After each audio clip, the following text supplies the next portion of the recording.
Before we jump into this episode, I want to remind you that while Caitlin and Sophia are dietitians, we're not your dietitians. This means the information shared in the Food Freedom Fertility podcast is intended to entertain, educate, and inform. It is not a substitute for medical care. This information is not intended to diagnose, manage, or treat disease. Always consult with your doctor before making any changes.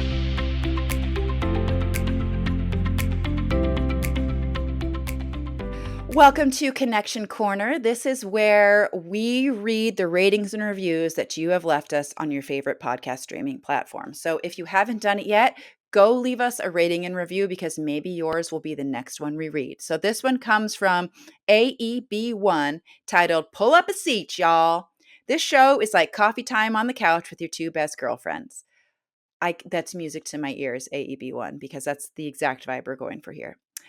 If your two best friends were dietitians providing you with evidence-based information and best support your fertility journey and family at large, Caitlin and Sophia will wrap you in a warm information hug, kiss you on the cheek with their humor. They speak the truth in love, and it couldn't be more obvious that their motivation is their audience and the future generations represented by the audience. I'm a proud listener and avid recommender. Thank you so much, AEB1. We love that you feel like you're hanging out on the couch with us because that's what we want to do with you. So, listener, go give us a rating and review, and maybe yours will be the one that we read next. Welcome to another episode of Food Freedom and Fertility. We are your hosts, Sophia, Pavia, and Caitlin Johnson.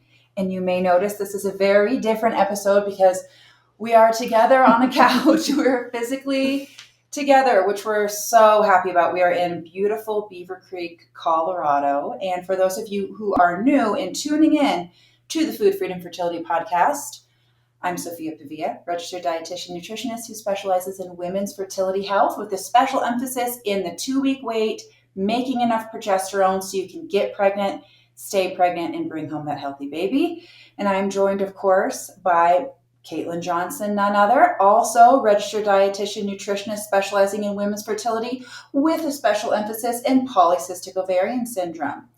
And speaking of which, we are joined by Miss Ellen today to do sort of a Win Wednesday fertility story, give you some hope, hopefully give you a little bit of a roadmap for what has worked for her. We're all sharing this mic. So if the audio for you listening just on like a podcast, if it doesn't sound as pristine as usual, we encourage you. It might sound better. It might. We have no idea what to expect. We've never done this before.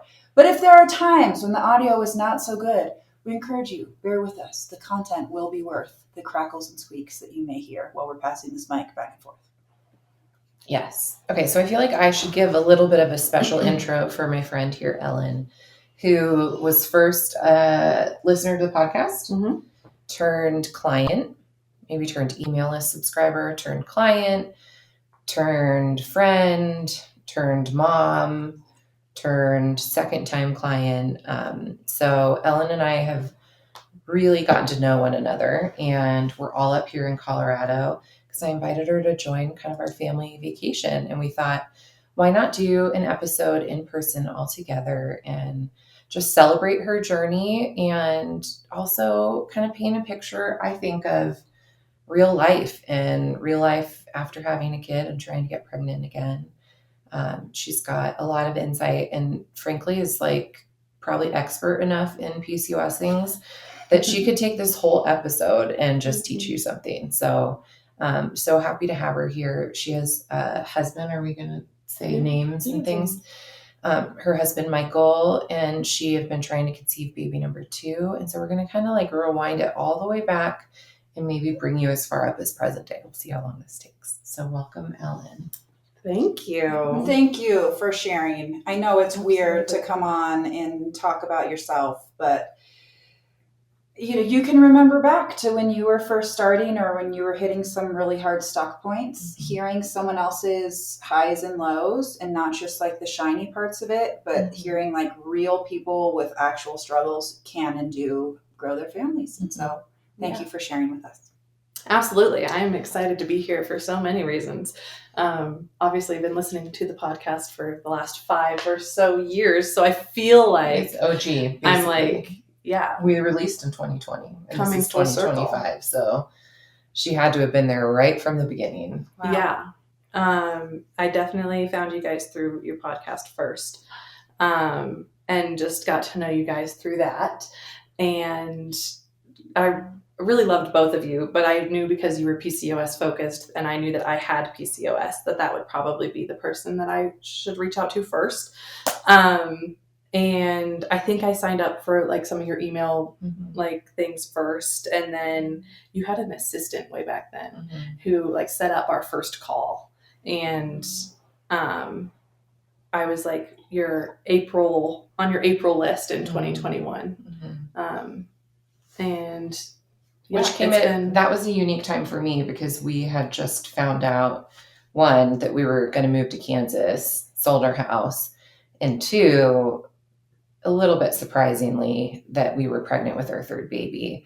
And I was looking down the barrel of having a lot less support. So I was weeding off, I don't want to use the word weeding. I was trying to take more things off my plate. And so I decided to kind of put a moratorium on taking on new clients because I just kind of felt like the move and all of it would be too much. So we hopped on a call just to see if it would be a good fit to work together and if I felt like I could actually help you.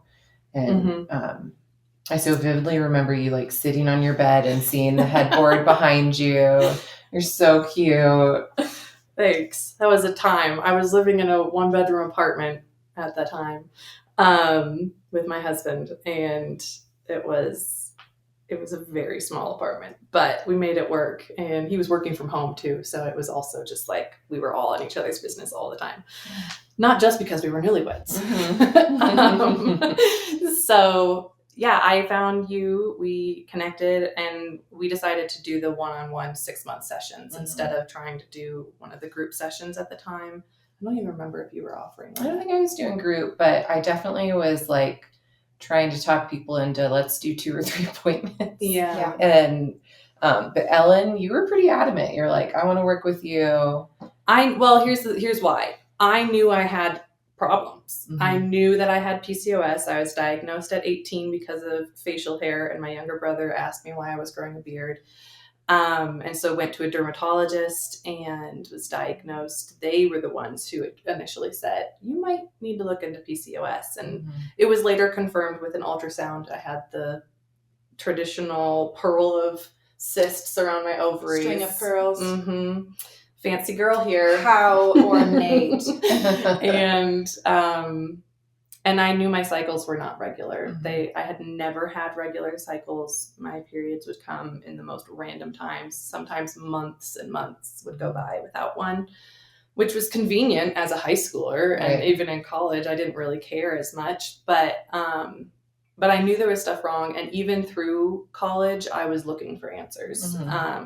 I would look at different things for PCOS. All I was ever offered by doctors was birth control because I wasn't actively trying to get pregnant. And how did that land for you? Did you want to take that? No. I did end up being on it for about 3 months, and I just hated the side effects for me. And after looking into it, kind of after those 3 months and doing a lot more research on my own, everything I kept looking at was making me feel like, why would I just use a Band-Aid for something that I know has a deeper root? And so I knew it wasn't actually solving anything to be on birth control. And so I took myself off of it kind of after those 3 months, and I've never been back on it. And really looked at different dietary things. I was reading all of the be dairy-free, be gluten-free. I tried both of those things for a while. Did they help? They lowered some of my symptoms, like my acne did get better. Okay.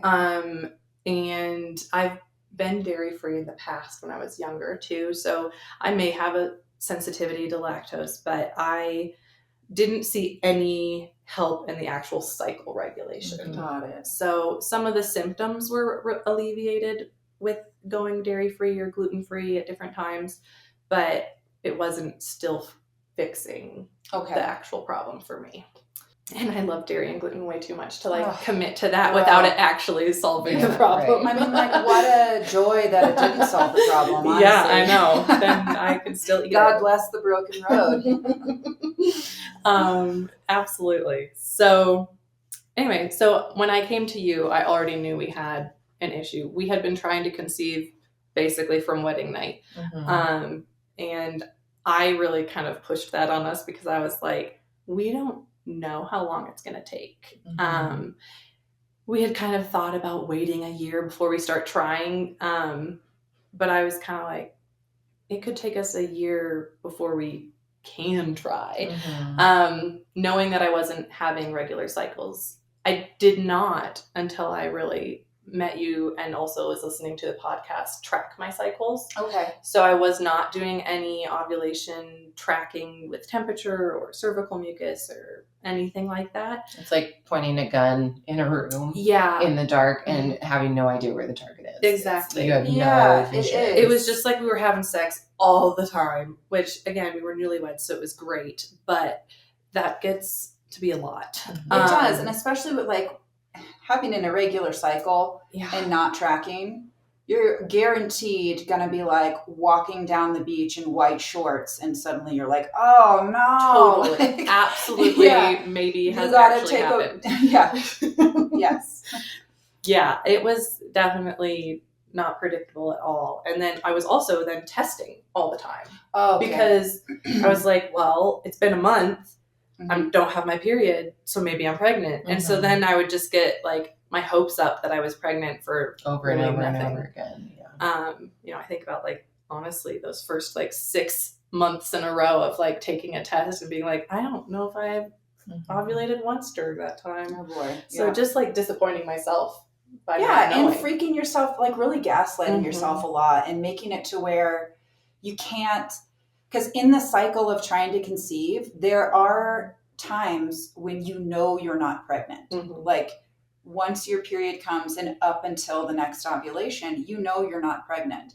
And so all the things like having a full caffeinated latte, eating a deli meat sandwich, having a glass of champagne, going on an airplane, jumping on a trampoline, like all these things that you're like, oh, maybe I shouldn't do this.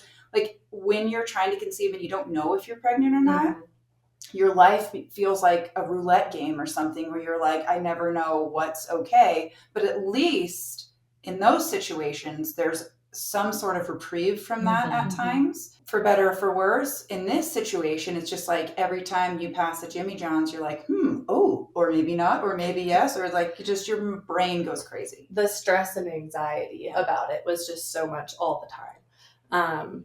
It still can be, but definitely more manageable now. But anyway, so when I went to you, I was like, I knew I had an issue. I knew I wanted to find the actual solution. And so I was like, girl, get me pregnant. I'm thinking about that because my daughter's teacher said to me the other day, Fiona's been telling everybody in the class that you get people pregnant. That same sentence. She's like, I know what you do, but that's a funny way to say it. I remember those early days of working together being very foundational, but you also seemed to be like really good at research, You had already purchased yourself an OvuSense. You were already starting to track your cycle. You were already trying to make some changes to your diet. I remember you feeling like I need accountability to stick to it. I feel like that was a big piece to you. Yeah. I, in high school and in college, did not have a regular eating routine. I skipped breakfast 98% of the time. I was very active. I played like competitive soccer for a very long time. So I was always fit. And I would eat like a big dinner, but like breakfast and lunch basically just didn't happen. And I never felt like it needed to. Like I was never hungry in the morning or whatever. So when listening to your podcast and then working with you, like some of those foundational pieces of like, okay, we're just going to try and eat something for breakfast. And I was like, well, oatmeal is like the only thing I can do. And you're like, that's not great, but it's something. So if that's all you can get in, go for it and eat it just to start that habit forming.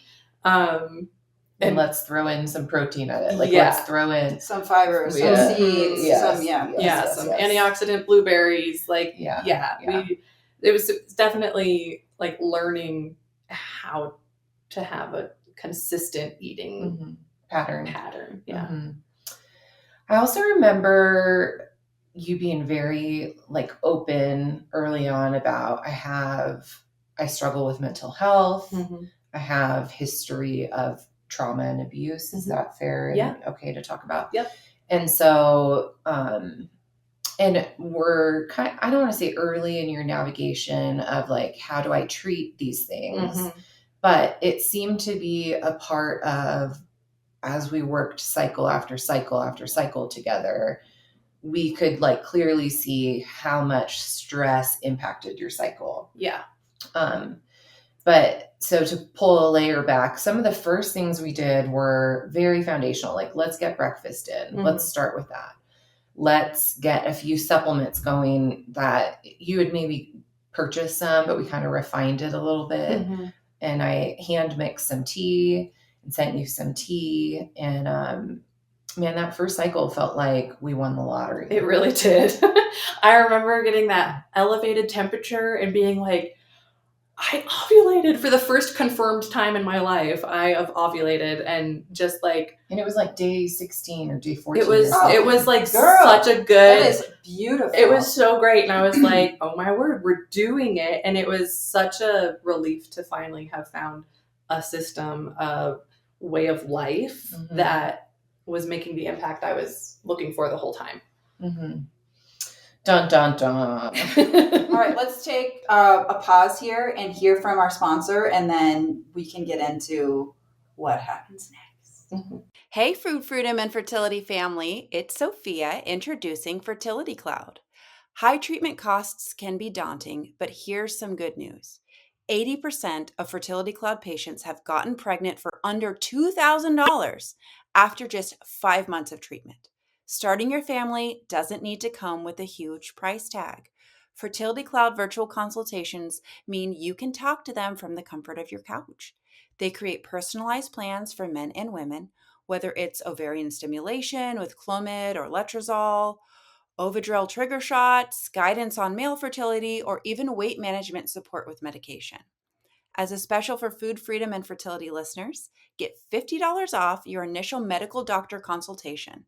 With meds delivered in just a day or two, unlimited support for your questions, and free follow-ups when needed, they're here to make your path to parenthood smoother and more affordable.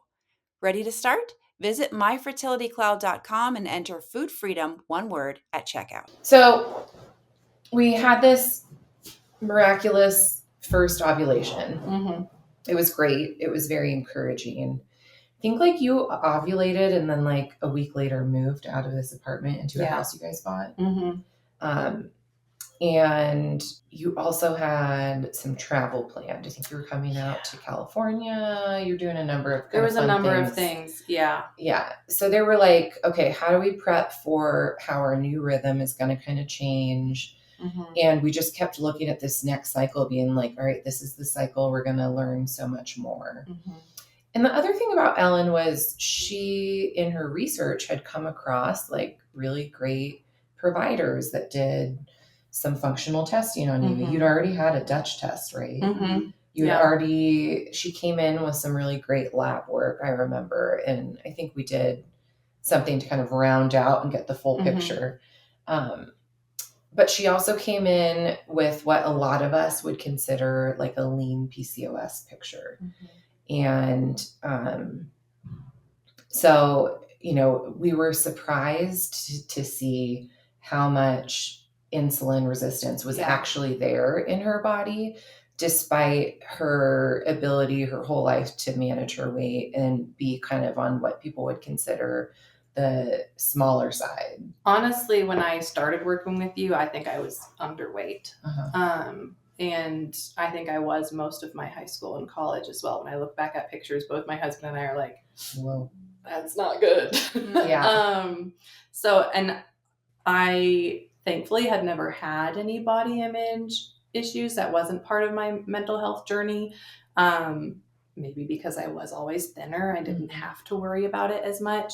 But I do remember having a couple conversations with you about, okay, eating regularly may actually increase your weight and like what that might mean or look like.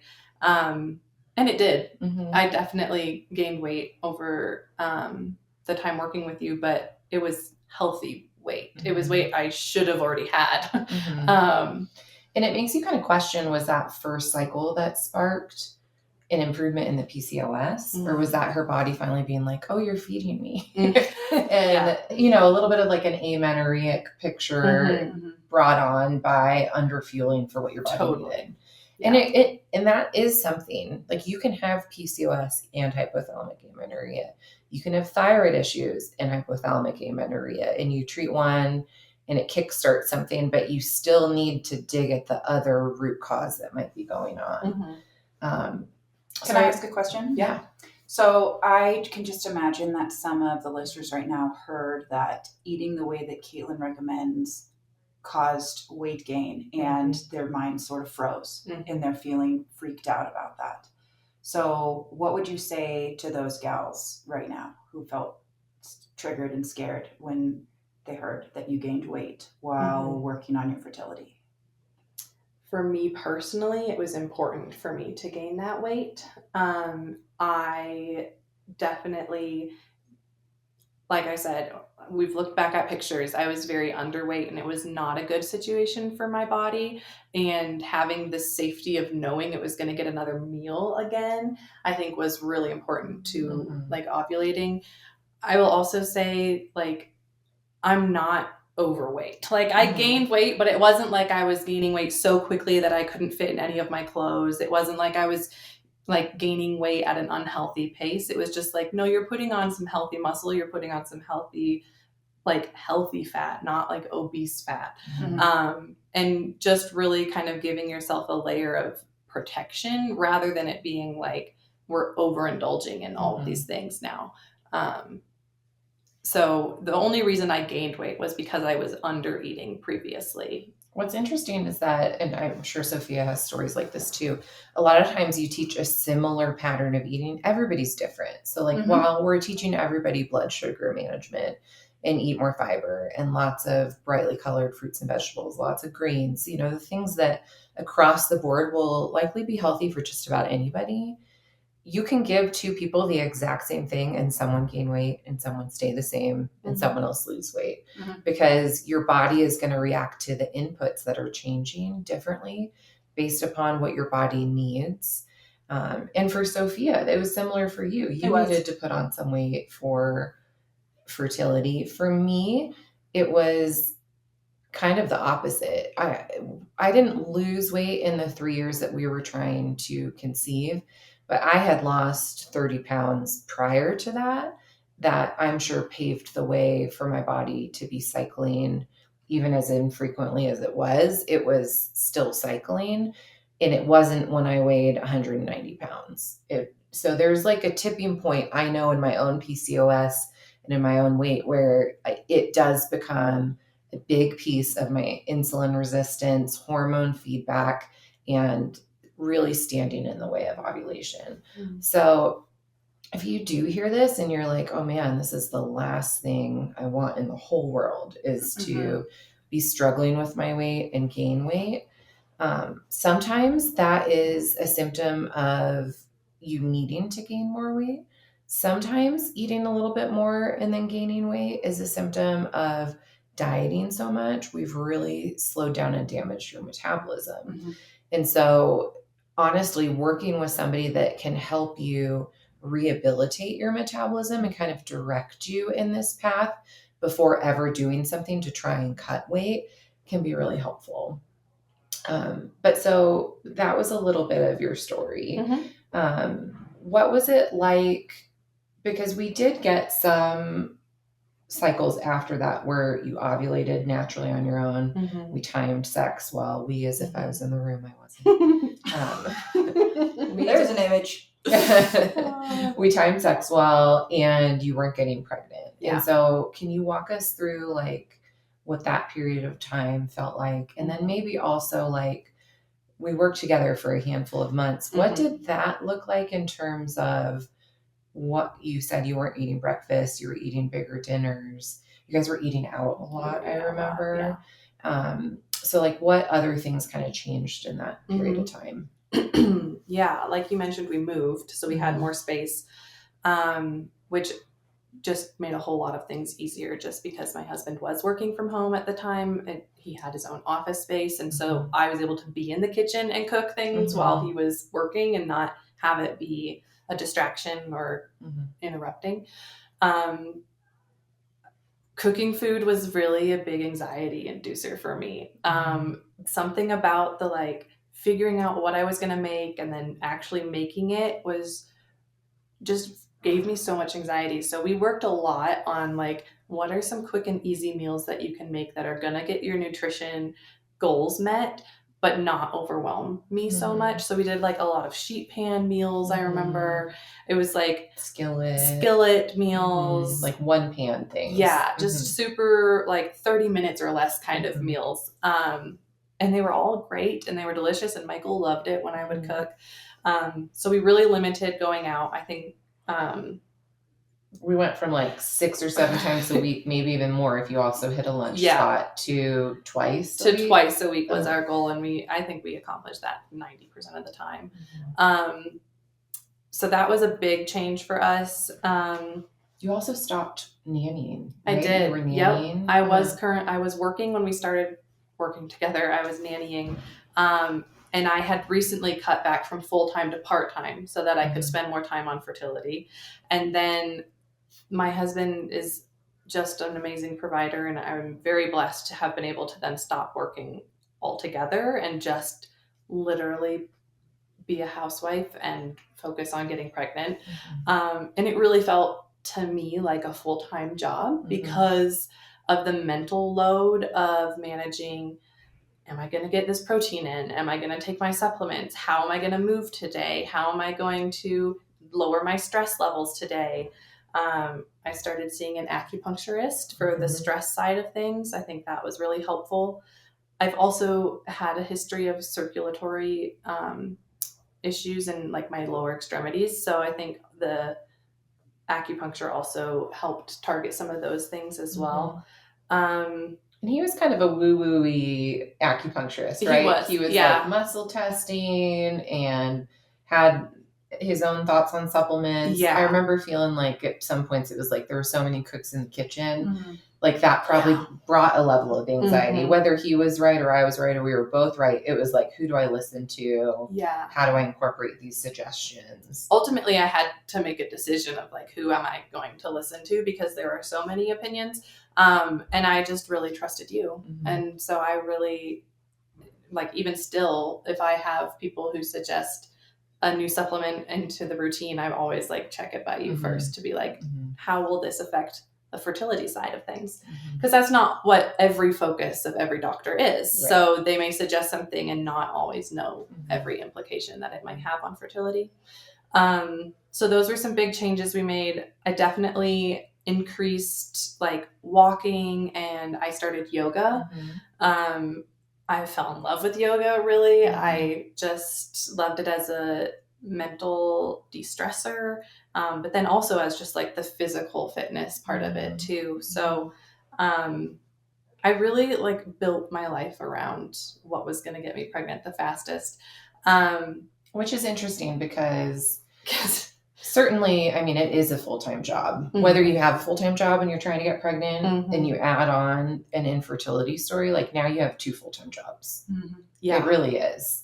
What a blessing that you were able to kind of pull back. I've had a couple clients where they've had that ability and I have even recommended it. Like your stress levels seem so high.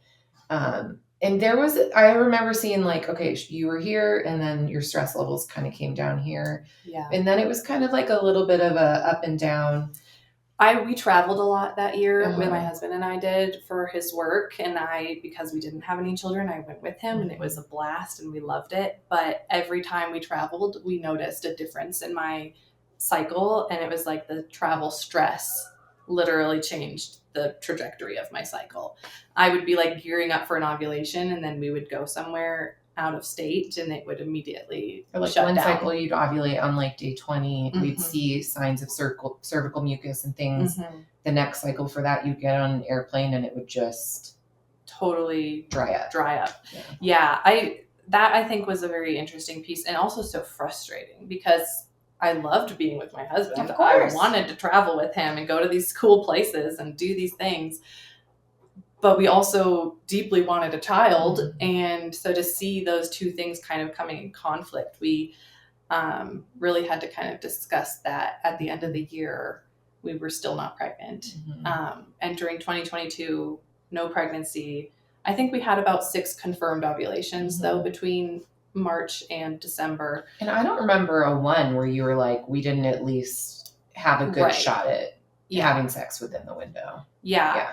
We did also test his sperm. Mm-hmm. That came back with flying colors, Hooray. which Go is, Michael. you know, such a blessing. And also, like, really, you couldn't have one thing that was your issue to deal with. Yeah. But no, I'm so relieved that that isn't and hasn't been an issue, even when we've had it retested. Mm-hmm. So that has been such a blessing. But we got to a point where I remember saying, what would it look like if you didn't go on all the trips? Mm-hmm.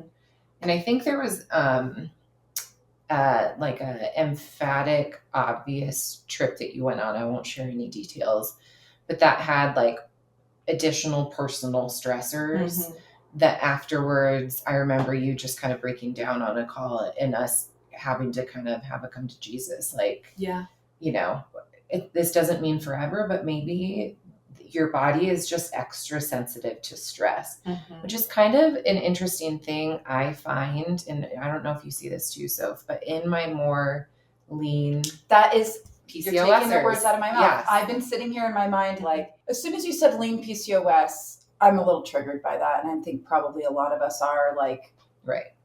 Are we going to call other people fat PCOS? Like, what are we doing here? Like, this seems like the wrong way to label something. Mm-hmm. And so I was like, we got to come up with something better. And so then I'm like, PCOSS, like PCOS stress. Like, that's the main driver. It's usually a huge like, driver. there's PCOSI, like insulin resistance being the main driver. This is really what I see. People fall into mostly 2 categories. I'll put like a caveat with a third, but like, it's almost always PCOS, insulin resistance being the biggest driver, or PCOS stress being the biggest driver. Meaning we can do all the blood sugar balancing things, but they seem to not be making that great of an impact. Or we even run labs or do a glucose test and like, she's doing great. She's really not very insulin resistant, but the stress is what's causing so much more. Even she's far more insulin resistant when she's stressed. And then I would say the third one is PCOSC, which is PCOS chemical. Like, she's so a hairstylist. androgenic. She's works shaping surfboards, painting cars, like living in a mold house, like so many toxins. She's covering herself with perfumes and lotions and makeup and stuff. And it's more that those things are what are kind of driving it. But that's much more rare, I would say. I just want to say if we're dividing people into categories. But yeah, like lean PCOS, I feel like we should call stress PCOS or something similar to that, because that seems like that's the main driver. And it's such a similar story to what you just told. Competitive athlete growing up. And so they were normal body size. They were not dealing with all this weight gain, and it was growing facial hair or acne uncontrollable, or just none of these things and just no period ever. I'll give a plug here for I'll let her tell her own story, but a gal that's going to come on the podcast soon. She didn't even get her period till she was 24 for the first time because she played sports through high school and college. And when she was trying to conceive, when she's like 30 some odd years old, I'm talking to her about this. And she's like, I've really only had maybe like 8 or 10 periods in my life. And I was like, oh, Lordy Pete. But, you know, competitive athletics, trying to be as skinny as possible all her life. So anyway, that's the long-winded of PCOS, stress, that is like a separate category, I want to say. Maybe we comment on this. Tell us what you think in the YouTube comments if you have a better name for this that we can like ask the diagnostic handbooks to put in there or something. But it's definitely a thing. It's a thing. Which was surprising, I think, because we both threw you straight into that category, right? Mm-hmm. And then we did testing and we were like, oh, layers for Ellen. Yeah. There were also, I remember there were things where it was like, were you going to regular therapy at the beginning or did not that at the become... beginning? Not at the beginning of when we met. I actually take that back. Yes, I was at the beginning. I just wasn't with my current therapist. Okay. But yes, I was seeing someone regularly. I had also had a very traumatic car accident. In November. Before us working year together. before Okay. working with you. And so I was in therapy for that, but then I also started doing something called neurofeedback, which is so cool and was very critical. I was having just a really hard time with a traumatic brain injury after the car accident, and the neurofeedback helped with both that and a lot of the stress and anxiety piece. I was then going to therapy regularly, like weekly. And then I did also eventually get on an antidepressant, which just tipped the scales so dramatically in my motivation, in my ability to even get out of bed and make myself breakfast, or get out of bed and make myself lunch, or go to yoga. Like, it just really took the edge off of everything being... It's like grease the rails. Yeah. Like, you don't have this like rusty machine that you're trying to like get it going to even do anything. It's like, I had a similar experience with my medication, but like the rails are greased. And so like, you know, effort makes it go versus like before it was like, you know, and like and anything over the bare minimum is taking this like astronomical amount of energy and drive versus everything in your brain is working right. And so you can just make normal decisions and live a normal life. And something like, hey, like, let's have a burrito for dinner isn't like, oh, but what if, where will we get it from? And is it going to have a tortilla? But do I want the rice or the beans? I can't over something so stupid like eating burrito for dinner. It should never be that stressful. But this just makes it to where it's like, you could just go. Yeah, totally. That's a great analogy for it. It just felt like, oh, now I can do those things. And so it was so much easier. That was a hard call to make, though. It was. We talked about it a lot. I remember there being fear related to, if I take this and I do get pregnant, what will that be like? Yeah, I specifically talked with my therapist and my OB at the time about what kind of antidepressant I could get on that would be, you know, safe during pregnancy. And so we landed on one that we all felt comfortable with, and also started on a lower dose and kind of worked to where it was going to work for me. But it was a really hard decision for me to make. I never wanted to be on medication, partially. Who does? Well, yeah, you're like, I want to be able to just live my life. But I also had some very negative stigmatism around it from previous people in my life, and some current people in my life. Ain't that the truth? Who you are.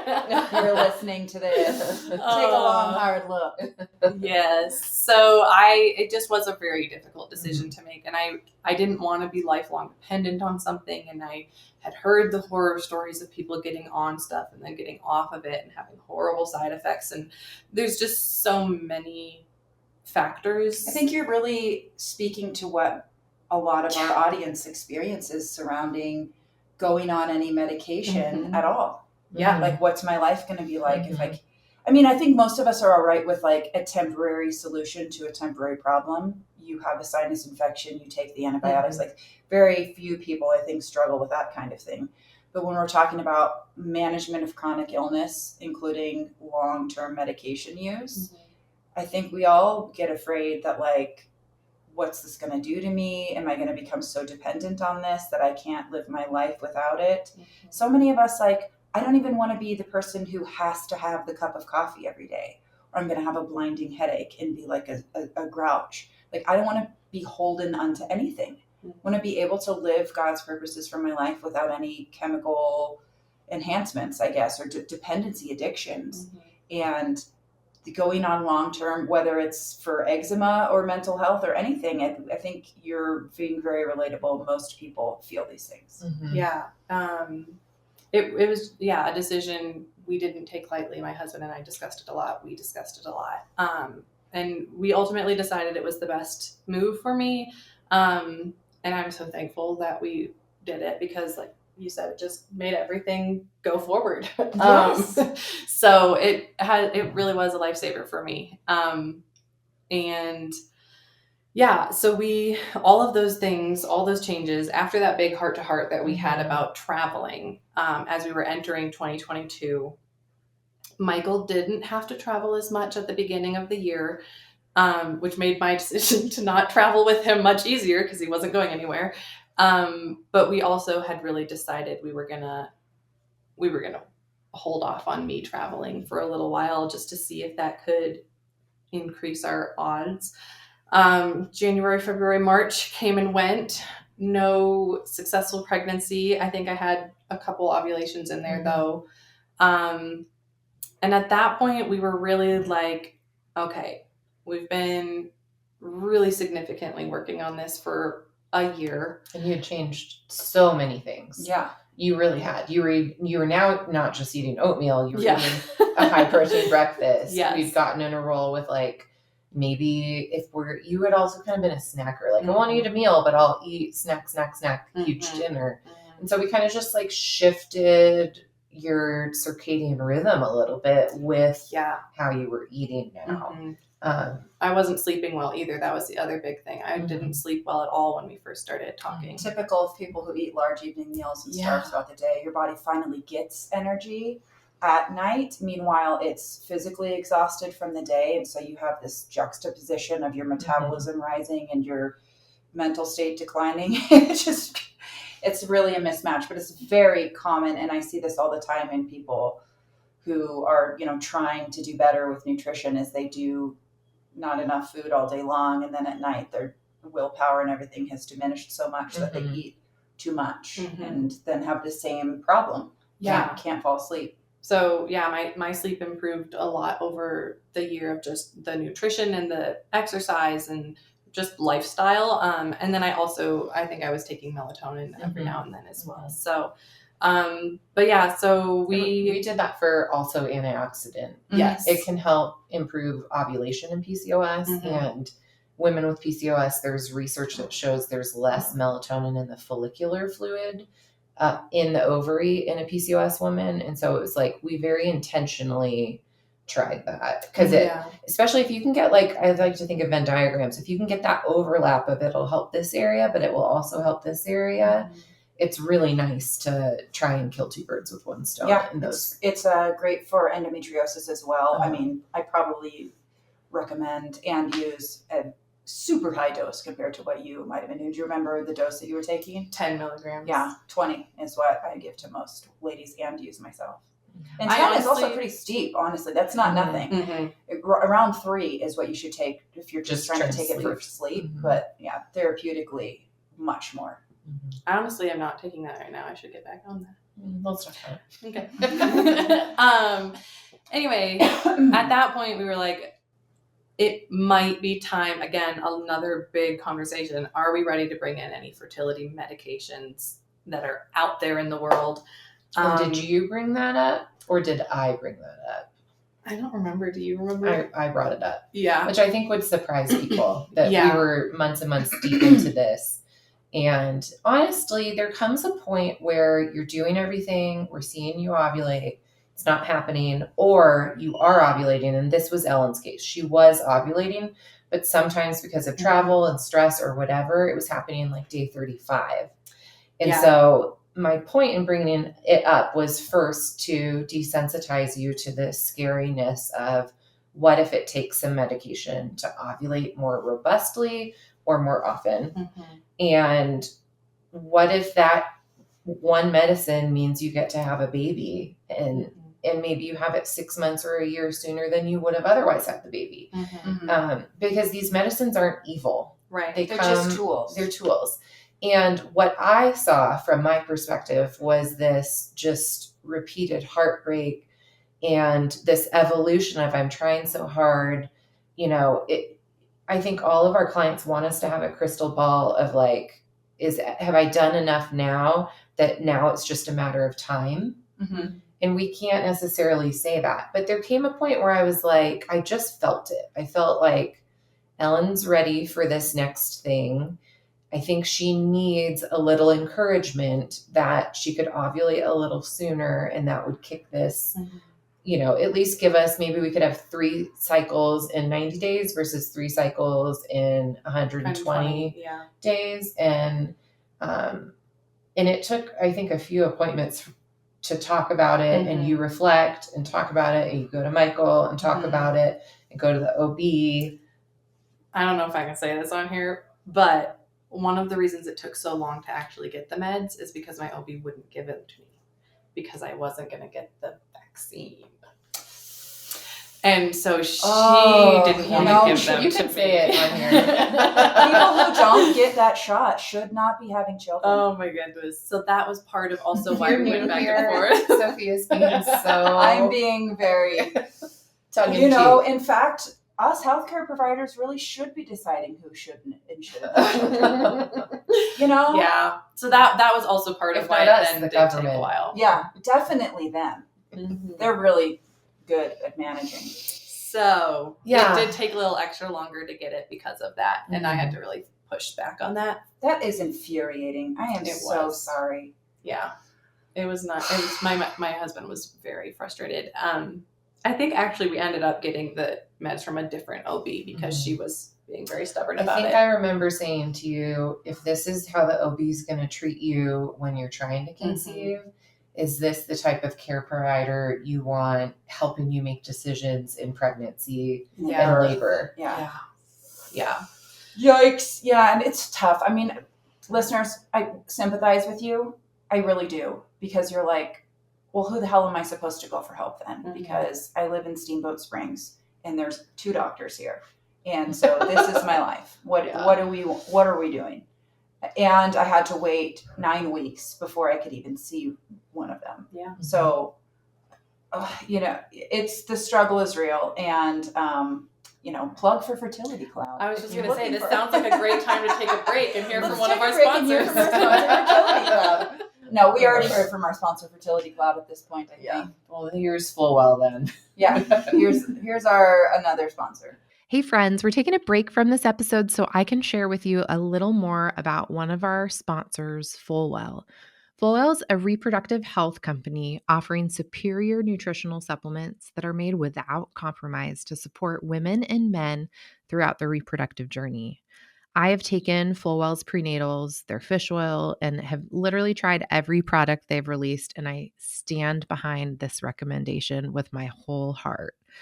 One of my favorite things to recommend to clients is their fertility trio. This includes their egg and sperm quality supplement, their women's prenatal, and fish oil. This helps proactively support you getting ready to conceive. This trio includes things like CoQ10, ashwagandha, and NAC. It makes me think of a life vest. You don't want to go into pregnancy without these foundational supports. And if you've been struggling while trying to conceive, this is the time to upgrade your prenatal fertility game and check out Fullwell. Use code FFF20 today to get 20% off your first order. Okay, so we come back. We decide to go ahead and try Letrozole, which research has shown has more effectiveness with women with PCOS. And I was just, at this point, I was kind of like, I'm ready to have a baby 6 months ago. So we, in April, started our cycle with 2.5 measly little milligrams of Letrozole, 5 days of your cycle. And, we also had a trip planned for that month. And so it was you like... You and your travel, Ellen. I know. She can't quit. But where'd you go? It was somewhere hot and steamy. It was hot and steamy. It was the Bahamas. Girl. It was so fun. but it was also Michael's birthday. So, and just to be fully open here, he was having a hard time with all this timed sex. It was not sexy. As many men do, honestly. It was just hard on him, and he wanted sex to be sexy. And when I was like, and romantic and spontaneous, and who doesn't want sex to be that? Men are allowed to have the same feelings we do, which is like, I just wanted to have hot sex and romance and be in love and find out we're pregnant. Yes. And the fact that I got to do all this crap is really infuriating. And I want to rebel against it, but I know I need to do it at the same time, and cracking a cold one over there. So he was just really struggling with that side of it. And so it was like kind of great timing that around when I was supposed to ovulate with the Letrozole, it was also his birthday week. And so it was like, I was able to do things that made it more fun and sexy. And it was like birthday sex, that's all fun and sexy. Oh, yeah. So that really helped. But I didn't think the Letrozole worked. My temps did not rise when they were supposed to.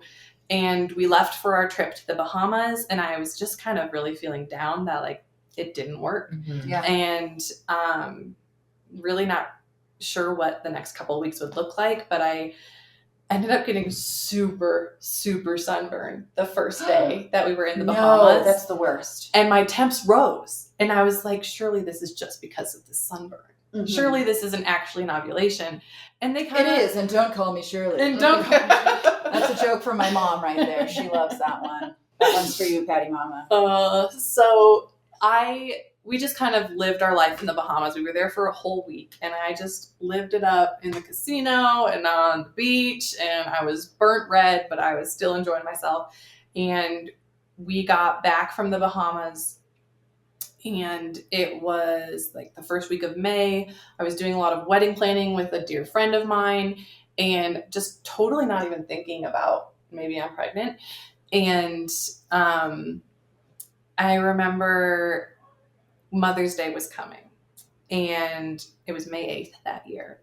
And I was like, I think I'm still too early to test. But I woke up on Mother's Day morning, and I was like, I'm going to test anyway. I'm going to cry because I got my first big fat positive on Mother's Day. And amazing. It was just like a miracle. From birthday sex with your husband. From birthday sex with my husband to Mother's Day positive. I have to tell you, I had this exact situation. I think I remember pregnant, telling me about finally from birthday sex with my husband. Yeah. And our babies were born. Their birthdays are like 2 days apart. What's your daughter's birthday? December 21st. December 19th. Yeah. So it was like same. Our husbands have really similar birthdays. The more you know. No, sorry, not to make it about me, but but it's still such a wonderful connection. It is such a wonderful connection. And I was just so overjoyed. I cried in the bathroom. I took multiple tests just to make sure. Okay, tell us about telling Michael. That's my favorite. Yes. So funnily enough, he was still snoring in bed. And that morning I was actually supposed to go look at a wedding venue with this friend. And I kept that appointment. And so Michael wasn't the first person that I told. Oh my gosh. I know. I actually ended up telling this dear friend of mine first, who had, been praying for me, been on this journey with me. And we cried together in her bathroom, and then went to go look at a wedding venue for her. And it was just such a beautiful thing. And Michael, he has bad seasonal allergies. And so that time frame is always the time that he's like kind of down bad.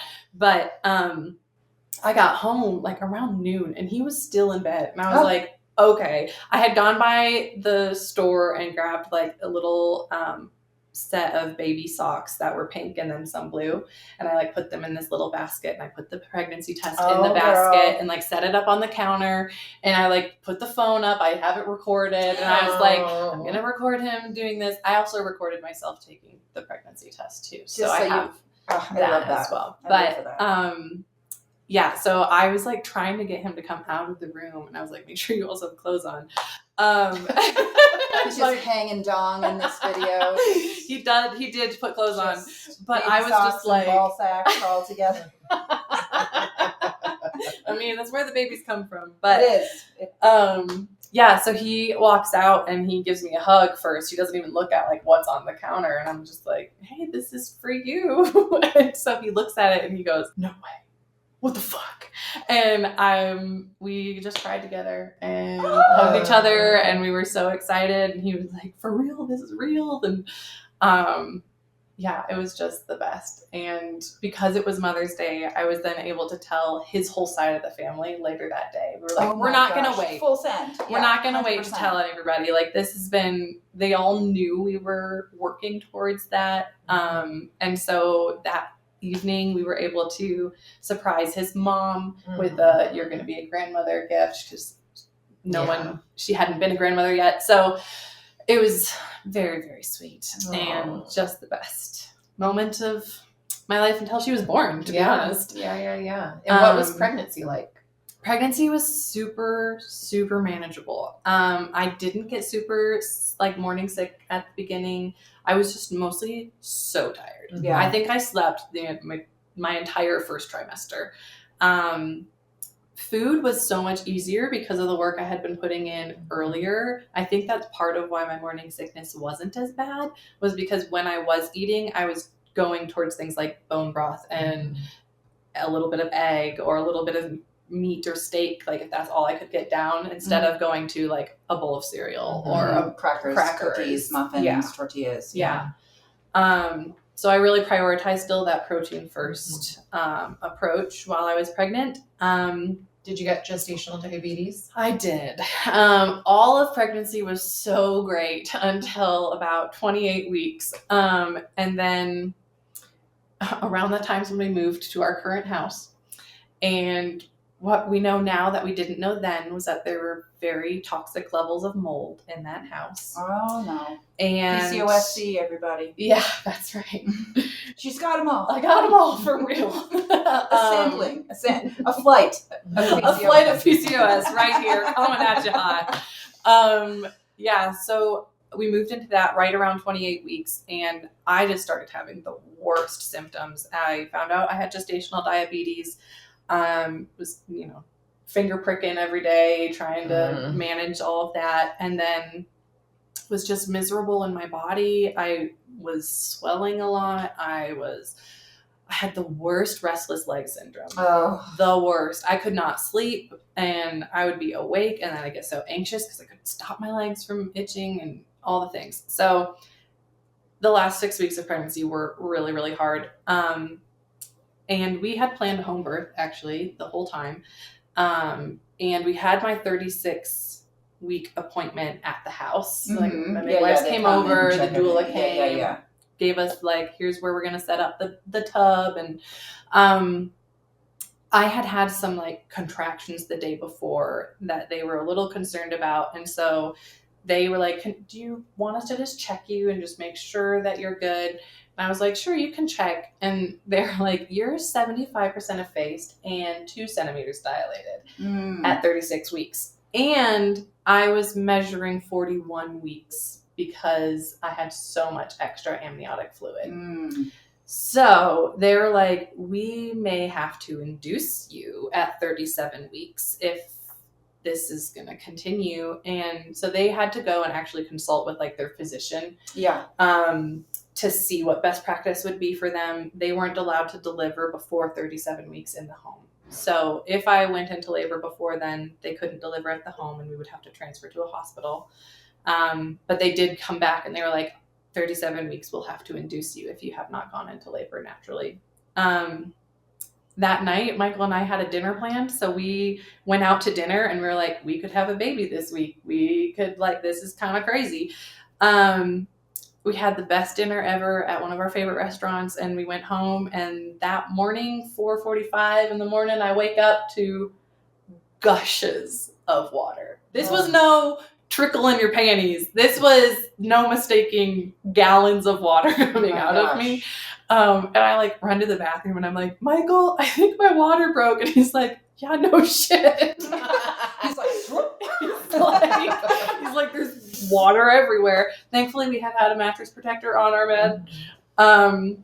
But I called our midwives and I was like, hey, my water just broke. I'm like literally still gushing water into the toilet.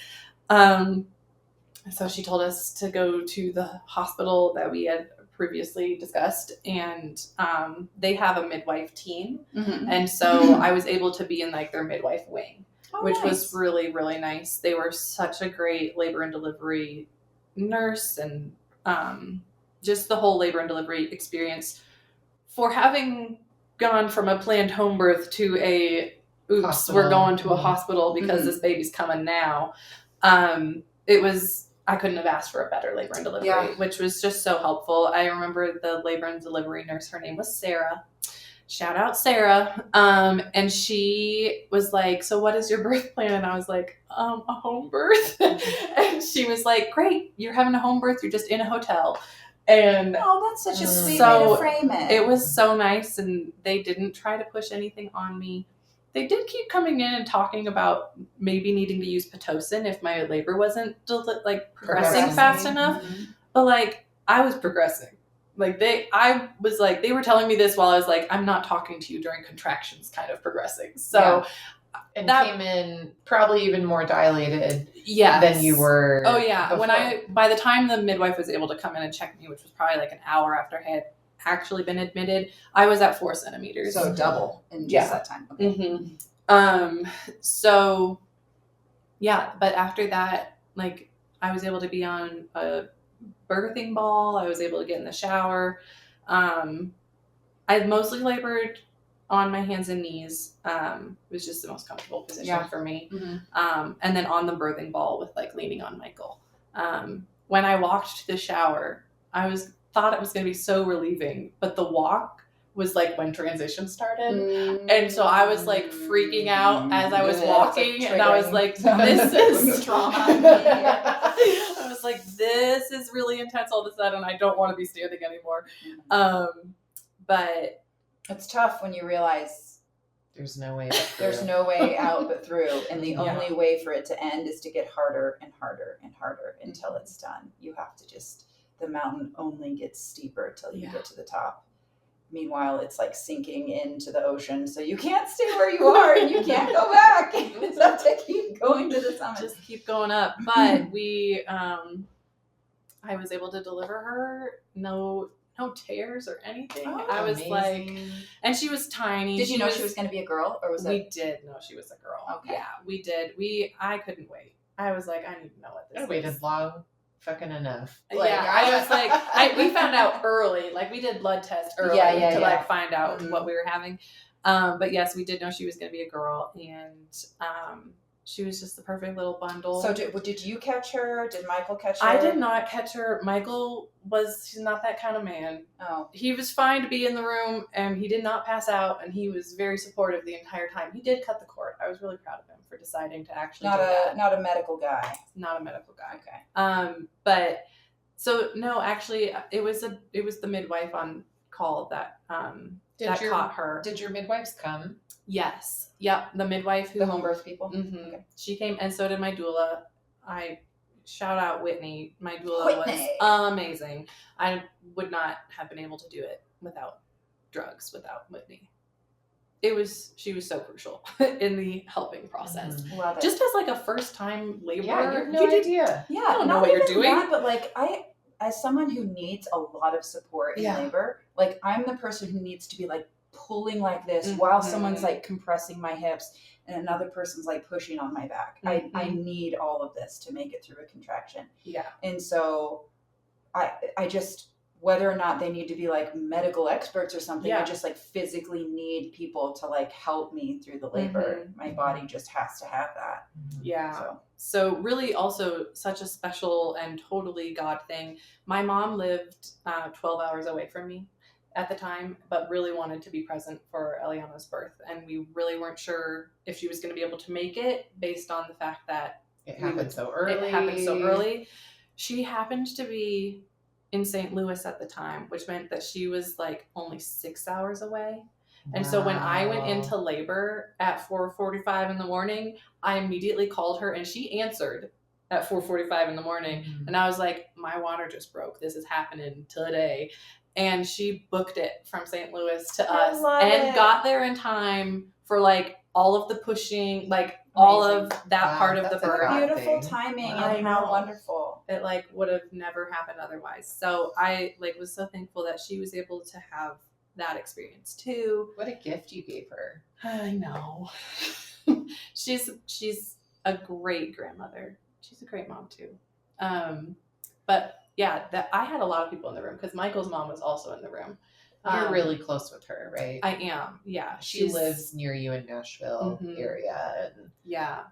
And that was actually, I had found out. So Michael's one of 5 children and she has multiple nieces and nephews, but that was actually the first birth she had ever attended. Wow. I know. I was so shocked by that. I had no idea. So that also was really extra special. Yeah. But Eliana was born, she wasn't breathing very well. Mm-hmm. So they let her have some skin to skin time with me while we asked for delayed cord clamping. And so while the cord was still pulsing, not breathing well, let's keep that oxygenated blood flowing. I know. Yeah, smart. So we kept that going until it wasn't pulsing anymore. Mm-hmm. And then she still wasn't really breathing on her own. Mm-hmm. So once Michael cut the cord, they kind of took her to the NICU, and then I had to deliver the placenta, which was a whole nother experience. Yeah. And because I was so early, my placenta was not ready to detach. And they tried tugging just very gently on it, traction, but the cord broke off. So then they were like, okay, now this is becoming a more significant issue. So I had that midwife's hands all up in my business. Sophia's so painful. I am very accustomed to this. Way more painful than giving birth. Than pushing her out. Yeah. I wouldn't. No, mine was not that way. Well, sorry. You had someone with better hands. In fact, I chose my midwife. I went on I actually asked another midwife because I used to listen to her podcast, and she would always get made fun of for having tiny little doll hands. And I was like, yes, that's what I want. I want someone with itty bitty hands. And so then when she was unavailable for the time when my baby was going to be born, she referred me to the midwife that I used.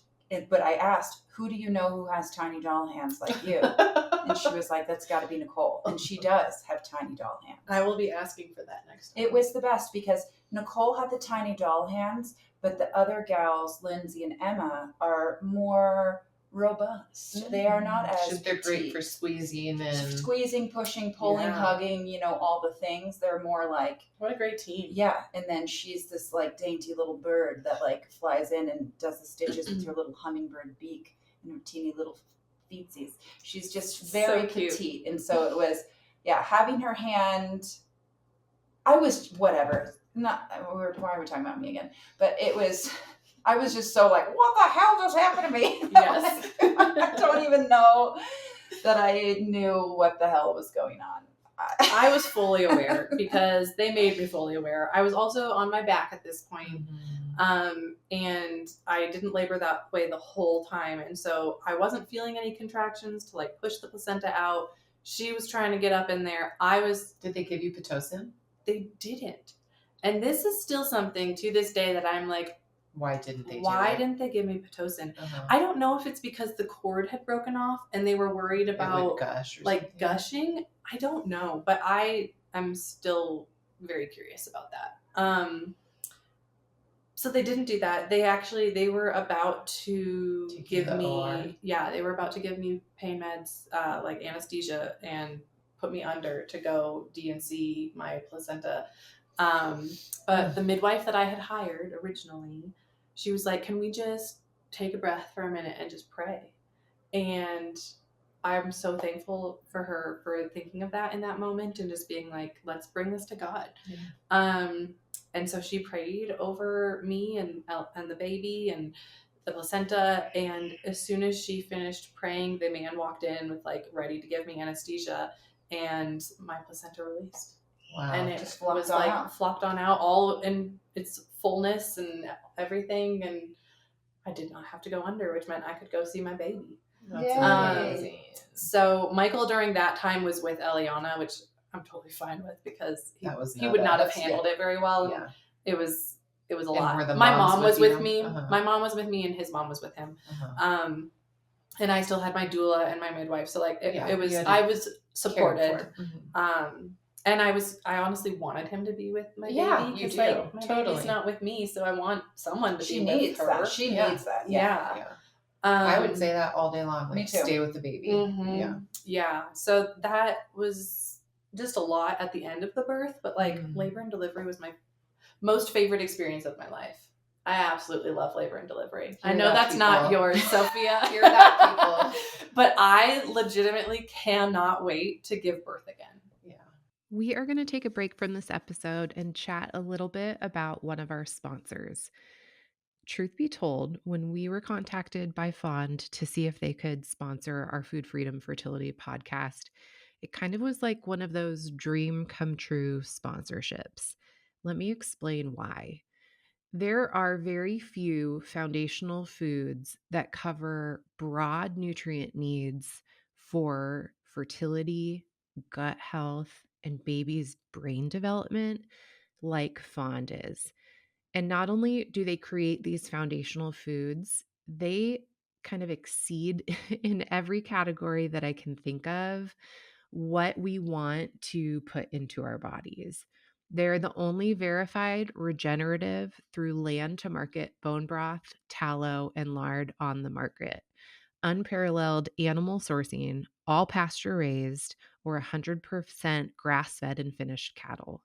All the herbs and vegetables that are in the blends and the seasonings of these broths and lard are exclusively organic. Nothing is packaged in plastic. The entire packaging process is plastic free from kitchen to their shipping materials. When I think about this regenerative fat line that they've just introduced to the market, I use it in so many different ways.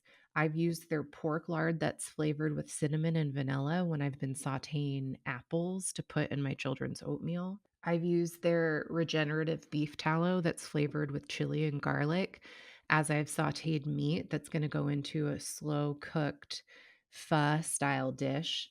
And then I've used their broth within that dish itself. I love the flavor combinations. I love that I can trust that these foods that I'm putting in my body are so clean, but truly delicious. The infused flavors are ready to sip, and all the Fond flavors can be used to take any dish from good to gourmet. I've been using these for the last 4 or 5 months every single day and have seen a huge difference in my own health. And I know this is our fertility podcast, but we started taking on Fond as a sponsor at the same exact time that my dad got diagnosed with esophageal cancer. And I had so much peace in these moments where he could hardly eat anything that he was sipping on a bone broth that had so much gelatin and collagen and amino acids that I knew we were reducing inflammation in his body and giving him just these beautiful, naturally occurring electrolytes and protein that was so easy to get down. This is one of my most favorite products I've ever used in my kitchen. And I am so proud that we get to partner with Fond. Fond has generously given us a coupon code for their website where you can receive 10% off. So that's FFF10. Or if you click on the link in our show notes, it actually brings you to a landing page where the discount is baked right in, and some of Sophia's and my favorite products are hanging out on that page for you to peruse.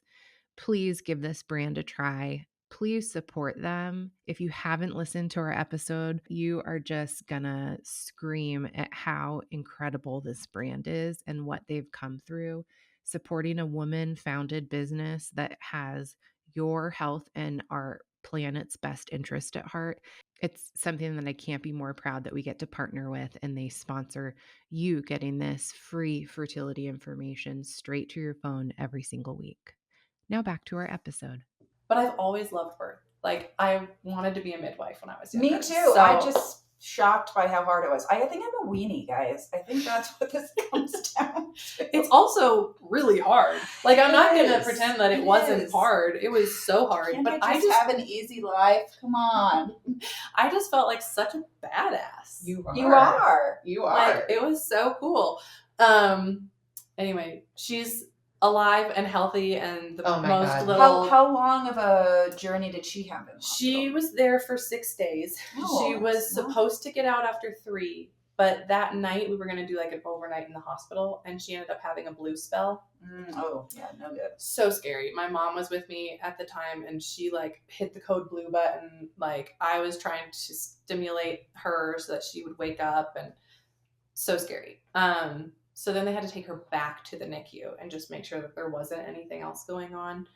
We think now that it was just like a choking on your own spit up kind of thing that whole happened. suck, swallow, breathe pattern. Just hadn't quite figured it out. So she also then did struggle with a lot of reflux like later on too. So I think it was most likely that. But that was hard because she would have gotten home before Christmas if we had gotten to go home that next day. And because she had to stay longer, we spent Christmas in the NICU.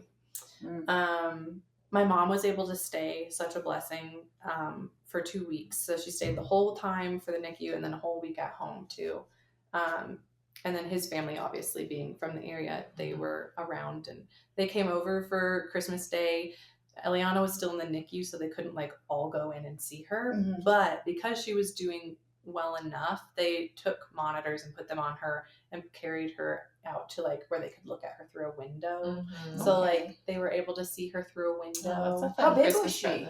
She was born at 5 pounds, 14 and a half ounces. That's little. It was so little. She fell down to like 416, like right below 5. But she was very little. She didn't fit in anything that we had. Were you attached to an IV in labor? Was I what? Attached to an IV. Oh, I did because I had not had my, what's that test that you get? Strep. The strep test had not come back yet for me. And so they were like, we would suggest doing the antibiotic just in case. And again, we hemmed and hawed over that and just decided we'd go ahead and do it. The only reason she's asking, I think, is for birth weight adjustments. Oh. Your baby loses, just listener, your baby loses a lot more weight if you've had an IV during birth because your baby, it gets like swelled up with fluids. And so then they're born at a certain weight. So she might have just been like 5'2", but she came out 5, what'd you say, 14? Yeah. And so maybe she lost extra weight. Yeah, she just had it all out in the first 2 days. I had no idea. That happens all the time. Wild. And so they get you all like fucked up in your head and afraid. They get you all spun up and worried. Get her back up to her and then they're like, oh, the formula. And you're like, whoa. Well, hold on. She did have a tube for the whole first 24 hours. And so I was not able to breastfeed her at first. So I was very concerned that she was going to have latching issues, but she immediately loved that passy. And then as soon as she was on me, she was like, yes, ma'am, give me something to suck on. I was so relieved. And I had been pumping too, because I didn't want to delay any of that. So I was pumping rigorously. And because they were like, she's got to get back up here, I felt like I was pumping round the clock. It was so exhausting. Yeah. Pumping's hard. Shout out to the pumping moms. Breastfeeding is hard enough. Pumping, when you're not even like holding and snuggling your baby. Doo-doo. God bless all the moms who work so hard for that. So talk to me about your breast milk supply with PCOS. Yeah. I was concerned that I wouldn't have much. I ended up having a great supply the entire time for her. So I really did pump a lot at the beginning, and I think that helped for sure. Set you up. Mm-hmm. I also like had really early colostrum too, so I was able to save some of that, and that I was able to give to her like in a little syringe as her very first like milk. Mm-hmm. I still have those tiny little syringes that like I was able to feed my little bird with. Christmas ornaments. She was a little bird. She was so tiny. Yeah, turn them into Christmas ornaments. And she has a Christmas birthday. That would be so sweet. Oh, Caitlin, what a good such idea. Great ideas. But then I had let down in both sides every single time. Same. So days. I would always use a haka on one side when I was feeding on the other, and whatever I let down was like literally an ounce or two.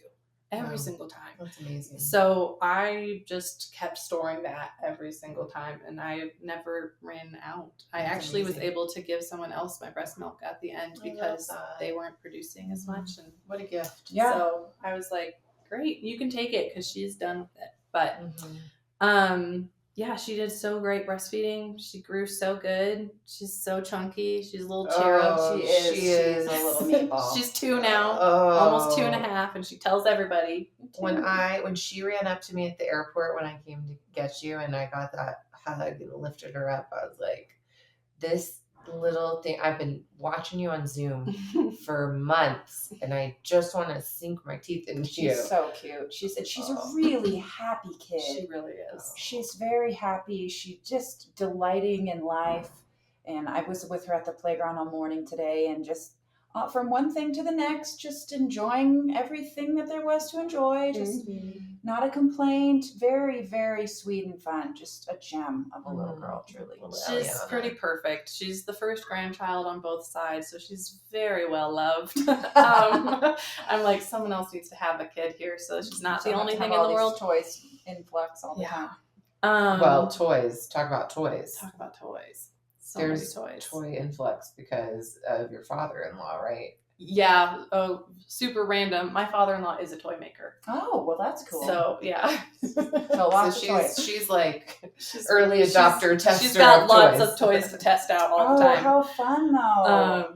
Yeah. So that was her birth and pregnancy and conception and everything.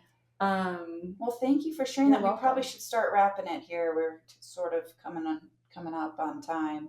So I say we put a pause, and then we rejoin the story because we have a few more things we absolutely have to talk about, someone in particular, and let's give it its own episode, I say. Sure. I would happily come on again. Okay. So part two, maybe on a couch, just like this in a different location.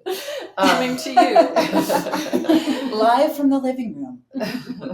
Let's do our yeah girls though. What's the bigger yeah girl that we're all together right now? That's the biggest yeah girl. I think my yeah girl, one of my most favorite pictures ever was the other morning. Eliana just waddled right up to me in her cute little PJs, or maybe it was in the afternoon. No, it was after we morning. got here. Mm-hmm. And she came over and she just came and laid her head on my shoulder and just snuggled in for a minute. And Ellen snapped a picture, and it's like I'm gonna like blow that one up and put it on my wall. It's just so sweet to, as Fiona would say, help you have a baby and then get to meet this sweet little toddler. Mm-hmm. Yeah, it was such a yeah girl. Yeah, Eliana. Yeah, Ellen, for being brave enough to share your story. I'm a pretty open book, so I'll tell lots more than much. What's your yeah girl? Oh man, I mean, my yeah girl is like meeting my heroes in person. Okay, we'll take that. So I mean, like for real, I feel like I know we haven't had as many like one-on-one calls / any, but I have been listening to you for the last 5 years, so I feel like I know a lot of your personal story too, but it's been just such a fun blessing to be able to come and be with y'all. Ellen's brave. She came without her husband, never met me in person, let me pick her up from the airport. Who knows if I'm a good driver? Who knows? I did think about that on the plane. I was like, not too late now, but hopefully she drives well. God, that kind of stuff never crosses my mind. I'm just like blindly trusting everyone. I was mostly there too. Well, yeah. But yeah, that's my yeah girl. I take that. Yeah girl. What's my yeah girl? Oh my goodness. What if we do the yeah girl of a year ago from this point, or this trip to now, and what we're going to drink to tonight, because we haven't celebrated it yet. Holy crap. Yes. Oh my gosh. Guys, this time last year, Caitlin and I were here, not raising a toast to anything good, but lifting a glass because the Bible says have a little wine for your stomach's sake, for your many sorrows. And it was my dad had been diagnosed with advanced stage throat and tongue cancer, and he is here 2 doors down, cancer free. Just had a scan, and your mom told me that the doctor was giddy and was like, it doesn't even look like you ever had cancer. Yeah, he did so well. He's almost 80 years old, but was the picture perfect patient, and he is crushing it. And he's here playing with his grandkids and living it up at 10,000 feet, which is like not easy for any 80-year-old, but he's crushing it. Yeah. He is so great. So that's the yeah girl. It's my dad. Yeah, Bob. Yeah, Bob. My man. My man. My dad. Cancer free. So good. We were joking earlier that if we release this episode, all of our other clients ever are going to be like, how did they not get the Colorado invite? So tune in and high rest. No, I'm kidding. This could be you. You too could come to Colorado. Hey, it's me again, Sophia Pavia, registered dietitian nutritionist specializing in women's health, fertility, and optimal progesterone production. And I'm interrupting an episode of my own podcast to tell you about my online course called Ovulation Unlocked. So if you've been listening to our podcast episodes, you've probably heard a lot of things about basal body temperature, cervical mucus, cervical position, and tracking your fertility. Well, I have designed a 90-minute self-paced online course, which I titled Ovulation Unlocked, that puts all of that together and teaches you how to be the expert on your own fertility from home. This course is designed to put you in the driver's seat of your own fertility, not only so you can know what's going on with your body on any given day, but so that if you need medical help, you can show up to the appointment informed and ready to communicate. Too frequently, us women show up to our doctor's appointments and just say something like, I want to have a baby. And the doctor looks at you and says, good for you. Stop using birth control, start taking a prenatal, come back in a year if you're not pregnant. And that's all we get. However, Ovulation Unlocked puts you in the driver's seat, puts you in control of your fertility to where if you need help, you can show up to that appointment informed and ready to communicate your needs. So if you want to become the expert on your own body and your own fertility, head on over to my Instagram bio and tap the Ovulation Unlocked link today. I do have to say, it's a special thing to be invited into anyone's journey to grow their family. It is. And I've cried with Ellen more than, like my clients, we have tears on calls because there's high highs and there's low lows. But maybe I should say this will be my out girl. My dad has cancer and, not really so much anymore. Well, that's true. We just found out that the surgery he had got it all, but Ellen and I really started talking a lot more over the last year. She hired me, we'll save this for another episode, but she hired me again as they're trying to grow their family again. And has really turned into one of my best friends. I don't know if there's been a person that checked on me more through my dad's journey through cancer, and I'm at ground zero, and was just like a huge part of everyday life with him. And Ellen was just so supportive of me, like sent things, just such a good friend. You're sweet. Ellen sent money when Sophia had her ectopic pregnancy that ended up flying her mommy out to San Diego, and had never even met Sophia. So talk about, just a generous heart, and the work we did here somehow supported you, and then here you have been supporting us. Yeah, truly, I'm tearing up. Like, she's been such a good friend through this season with my dad that I feel really privileged to hug her and hug her daughter and to call her a friend now. So this is really sweet for me. This is like a capstone moment in my work, I feel like. So tune in for part 2 at some point. And next week, make sure you're subscribed. Share this episode with a friend if they need hope in their fertility story. And I hope that you heard that, like, it's not giving up if you need Letrozole. It's not, it's okay if your body changes in your fertility story. It's okay if you're coming in and you don't eat breakfast and cooking overwhelms you.